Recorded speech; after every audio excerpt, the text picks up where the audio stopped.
1962 में चीन से मिली हार ने पूरे भारत को हिलाकर रख दिया था।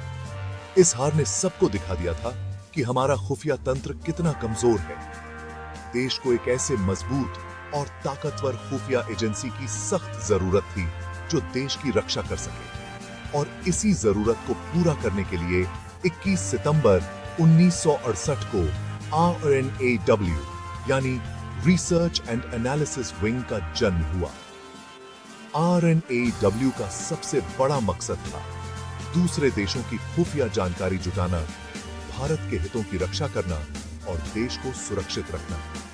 शुरुआत में RNAW को कैबिनेट सेक्रेटेरिएट का हिस्सा बनाया गया था। इसका नेतृत्व आर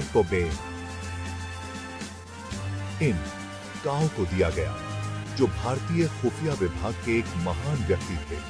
काओ ने RNAW को एक ऐसी ताकतवर संस्था बनाने में कोई कसर नहीं छोड़ी जो न सिर्फ बाहरी खतरों को भांप सके, बल्कि दुनिया के सामने भारत की आवाज भी बुलंद कर सके।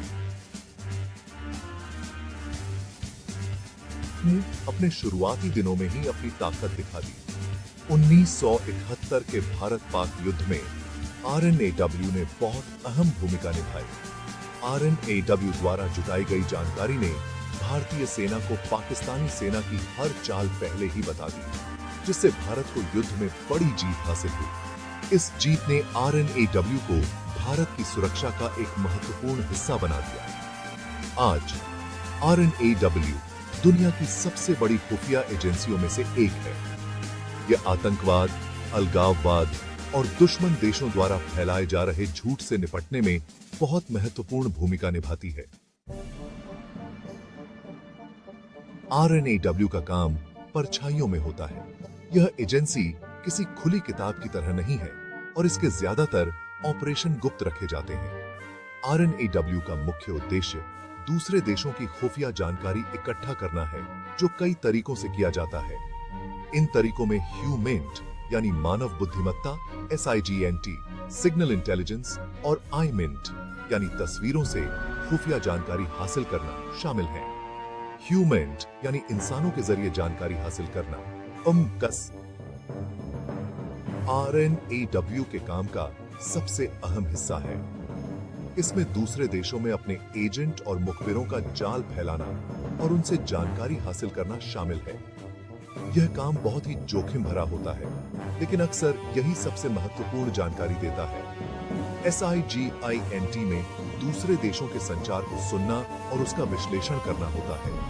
यह रेडियो, टेलीफोन कॉल और इंटरनेट के जरिए किया जा सकता है।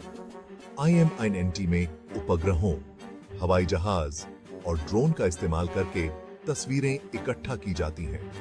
इन तस्वीरों से दुश्मन की गतिविधियों, आतंकवादी कैंप और दूसरी महत्वपूर्ण जगहों का पता लगाया जा सकता है।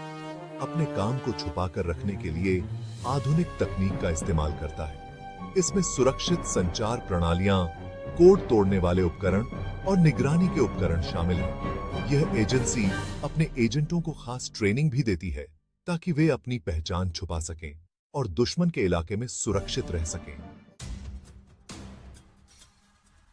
गोपनीयता की दीवार संरचना।